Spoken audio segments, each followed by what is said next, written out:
Bem-vindos, amantes da escuridão, a mais uma jornada sinistra em nosso canal de contos de terror.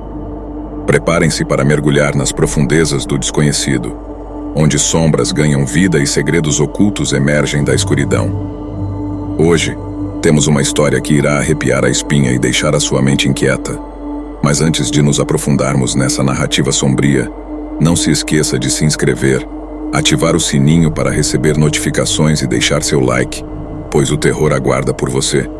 Prepare-se para ser transportado para um mundo onde a linha entre realidade e pesadelo se desfaz. Sem mais delongas, mergulhemos de cabeça em mais um conto que desafiará os limites da sua coragem. Luzes apagadas, fones de ouvido ajustados e que a escuridão nos guie nesta jornada sombria. Começamos agora.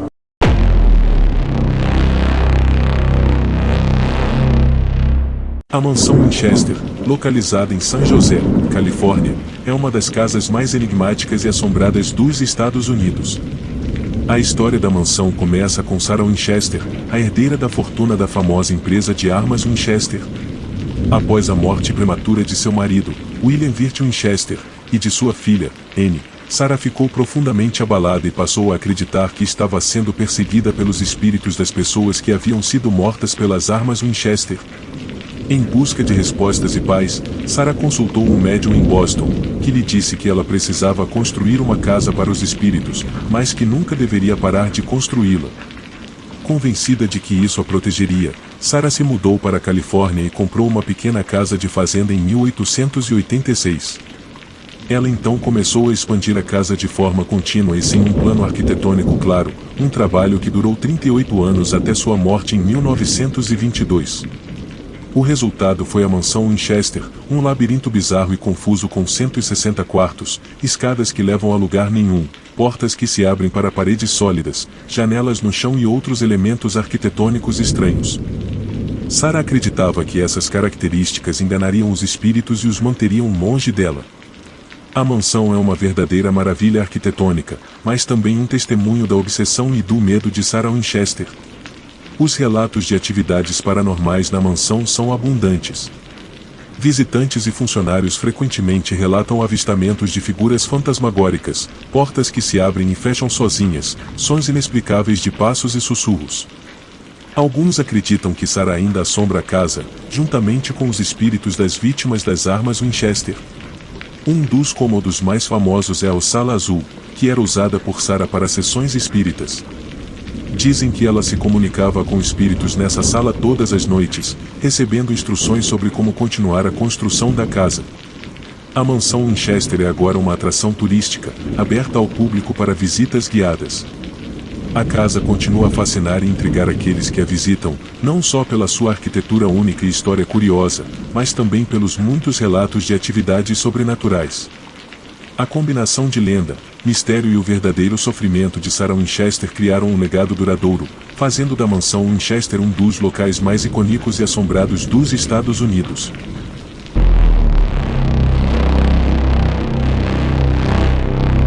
O asilo de Waverly Hills, localizado em Louisville, Kentucky, é uma das estruturas mais assombradas dos Estados Unidos, carregando uma história rica e sombria.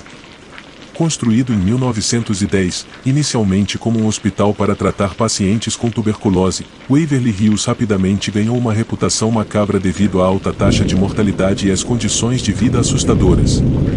Durante as primeiras décadas do século XX, a tuberculose, também conhecida como a peste branca, era uma doença temida e sem cura eficaz. O Hospital de Waverly Hills foi projetado para ser uma instalação autossuficiente, onde os pacientes poderiam receber tratamento ao mesmo tempo em que ficavam isolados da população geral para prevenir a propagação da doença. Em seu auge, o hospital podia abrigar até 400 pacientes. O tratamento para a tuberculose naquela época era brutal e experimental.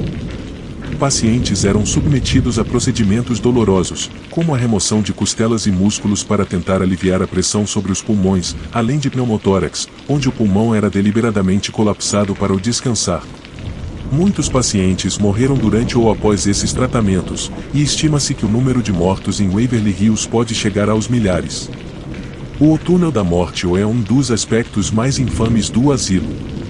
Esse túnel, originalmente construído para transportar suprimentos para o hospital, foi posteriormente usado para remover discretamente os corpos dos pacientes falecidos, evitando assim que outros pacientes vissem a quantidade alarmante de mortes. Este túnel de 150 metros de comprimento é um dos lugares onde mais se relatam atividades paranormais. Com o avanço dos antibióticos na década de 1940, a tuberculose começou a ser controlada, e o hospital foi fechado em 1961. Em 1962, o edifício reabriu como Waverly Hills Geriatric Center, uma casa de repouso para idosos com doenças mentais e incapacidades graves. No entanto, foi fechado em 1982 devido a condições desumanas e abusos relatados. Desde então, Waverly Hills tem atraído muitos investigadores paranormais, turistas e cineastas. Há inúmeros relatos de atividades sobrenaturais, incluindo avistamentos de figuras fantasmagóricas, sons inexplicáveis, portas batendo e vozes sussurrantes. Os fantasmas mais frequentemente relatados incluem o de uma jovem enfermeira que supostamente se enforcou no quarto 502, e de crianças que brincam nos corredores. Os visitantes relatam sentir uma presença opressiva e maligna, especialmente nas áreas onde os pacientes sofreram os piores tratamentos. Os tours fantasmagóricos oferecidos atualmente permitem aos visitantes explorar as instalações à noite, aumentando a atmosfera sinistra e muitas vezes resultando em experiências assustadoras e inexplicáveis. Waverly Hills é mais do que apenas uma lenda urbana, é um lembrete assombroso das práticas médicas do passado e das muitas vidas que foram perdidas dentro de suas paredes. A combinação de sua história trágica, arquitetura imponente e relatos de eventos paranormais fazem do asilo de Waverly Hills um dos locais mais fascinantes e assombrados da América.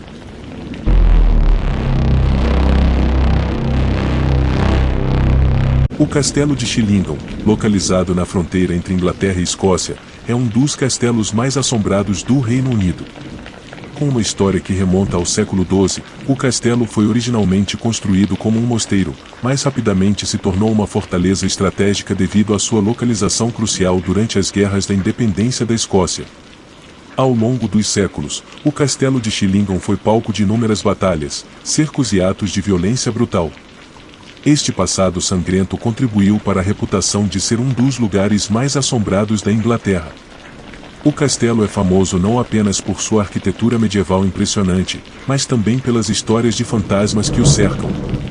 Uma das figuras mais notórias associadas ao castelo de Shillington é John Sade, também conhecido como John the Torturer. Sade era o carrasco-chefe do castelo e, durante as guerras, torturou e executou centenas de prisioneiros.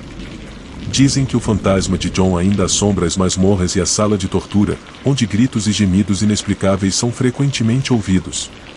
Outro fantasma famoso é o Menino Azul, que supostamente assombra o quarto da rainha. Durante a noite, luzes azuis aparecem e gritos de uma criança podem ser ouvidos. Em uma reforma recente, foram encontrados ossos de uma criança e pedaços de um vestido azul dentro das paredes, o que muitos acreditam ser a origem da lenda. Além desses, há também o fantasma de Lady Mary Berkeley, que vaga pelos corredores do castelo em busca de seu marido infiel. Os visitantes relataram sentir uma presença fria e ver uma figura pálida e triste andando pelos salões. O castelo também abriga a capela e a sala do Rei Edward, ambas conhecidas por suas atividades paranormais. Na capela, é comum ouvir sussurros e ver sombras movendo-se. Na sala do Rei Edward, muitos visitantes relataram sentir uma presença avassaladora e ver aparições. A família Wakefield, que atualmente é proprietária do castelo, abriu suas portas ao público, oferecendo visitas guiadas e hospedagem. Eles abraçam as lendas e os relatos de assombrações, realizando eventos especiais como noites de caça aos fantasmas. Apesar do terror associado ao castelo de Shillington, ele continua a ser uma peça importante da história britânica e um exemplo fascinante da arquitetura medieval.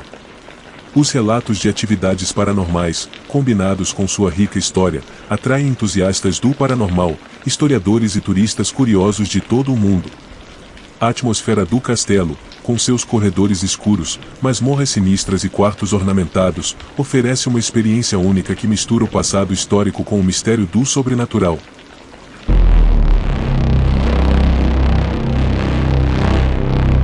A floresta de Aokigahara, também conhecida como a Floresta do Suicídio, está localizada na base noroeste do Monte Fuji, no Japão.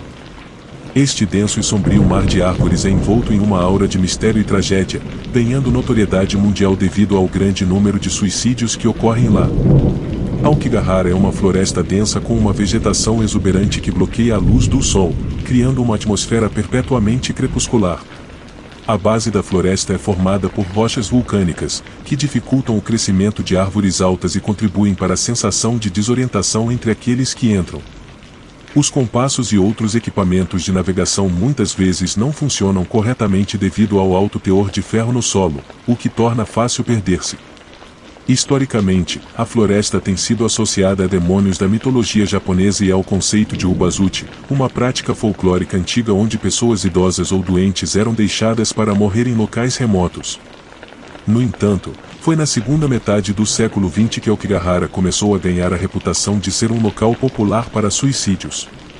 A fama sombria de Aokigahara foi reforçada em 1960, quando o autor Seisho Matsumoto publicou o romance O Kuroijukai, O Mar Negro de Árvores, no qual 2 de seus personagens cometem suicídio na floresta. Desde então, a floresta se tornou um símbolo do desespero e da morte. As autoridades locais tentam desincentivar as pessoas a se suicidarem ali através de placas ao longo dos caminhos que dizem que sua vida é um presente precioso e fornecem informações de contato para serviços de apoio psicológico. A presença constante da morte em Aokigahara é palpável. Durante patrulhas regulares, as equipes de busca encontram corpos ou evidências de tentativas de suicídio, como tendas abandonadas, fitas penduradas nas árvores e pertences pessoais espalhados. A floresta é tão densa que muitas vezes os corpos só são descobertos meses ou até anos depois, se é que são encontrados. Além dos suicídios, há muitos relatos de atividades paranormais em Aokigahara. Pessoas que visitam a floresta falam sobre sentir uma presença opressiva, ouvir sussurros inexplicáveis e ver sombras movendo-se entre as árvores. Essas histórias aumentam a atmosfera assustadora do local e atraem entusiastas do paranormal e curiosos, embora o respeito e a sensibilidade pela tragédia real de tantas vidas perdidas devam sempre prevalecer. Aokigahara, com sua combinação de beleza natural e história trágica, representa um paradoxo inquietante. Ela continua a ser um lugar de imensa dor para muitas famílias, mas também um ponto de reflexão sobre questões profundas de saúde mental e os desafios enfrentados pela sociedade japonesa em lidar com o suicídio. A floresta permanece um símbolo poderoso e sombrio, lembrando-nos da fragilidade da vida e da necessidade urgente de compaixão e suporte para aqueles em sofrimento.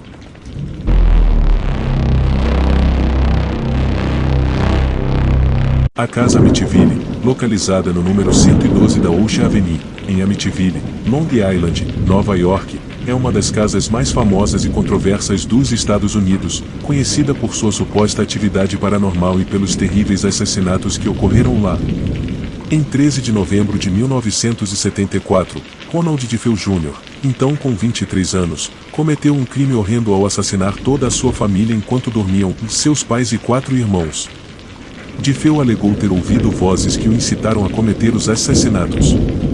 Ele foi condenado e sentenciado a 6 penas consecutivas de prisão perpétua. No ano seguinte, em dezembro de 1975, a família Lutz comprou a casa a um preço significativamente reduzido, conscientes dos assassinatos que ali haviam ocorrido. Eles se mudaram para casa com seus 3 filhos, mas, após apenas 28 dias, abandonaram a propriedade, alegando que haviam sido aterrorizados por atividades paranormais. Os Lutz relataram uma série de eventos inexplicáveis e aterrorizantes durante o curto período em que moraram na casa. Eles falaram sobre vozes misteriosas, portas que se abriam e fechavam sozinhas, uma substância viscosa verde que escorria das paredes e do teto, odores estranhos, manchas frias, e até mesmo a visão de uma criatura demoníaca de olhos vermelhos. George Lutz, o pai, dizia acordar todas as noites às 3h15, a mesma hora em que os assassinatos de DeFeo teriam ocorrido. Esses eventos formaram a base para o livro The Amityville Horror, escrito por Jay Anson e publicado em 1977. O livro foi um sucesso imediato e gerou uma série de filmes, começando com o The Amityville Horror de 1979. Essas representações populares cimentaram a casa na cultura americana como um símbolo de assombração e terror. No entanto, a veracidade das alegações dos Lutz tem sido questionada ao longo dos anos. Muitos acreditam que a história foi exagerada ou mesmo inventada para ganhar notoriedade e lucro. Investigações posteriores por céticos e pesquisadores paranormais revelaram inconsistências e falta de evidências substanciais para apoiar as alegações de atividade sobrenatural. William Weber, o advogado de Ronald DeFeo Jr., afirmou que ele e os Lutz criaram a história como uma farsa para ganhar dinheiro. Apesar das controvérsias, a casa continua a ser um ponto de interesse para entusiastas do paranormal e fãs de histórias de terror. A propriedade mudou de mãos várias vezes desde que os Lutz partiram, e os proprietários subsequentes relataram não ter experimentado nada fora do comum. A casa também passou por várias reformas ao longo dos anos, e seu endereço foi alterado para desencorajar curiosos e fãs do filme de visitarem a área. Contudo, a lenda da casa Amityville persiste, refletindo a fascinação duradoura do público por histórias de casas assombradas e eventos sobrenaturais. Independentemente de a história ser verdadeira ou não, o caso Amityville se tornou um marco na literatura e no cinema de terror, continuando a inspirar novas obras e debates sobre o que realmente aconteceu naquelas fatídicas noites em Long Island.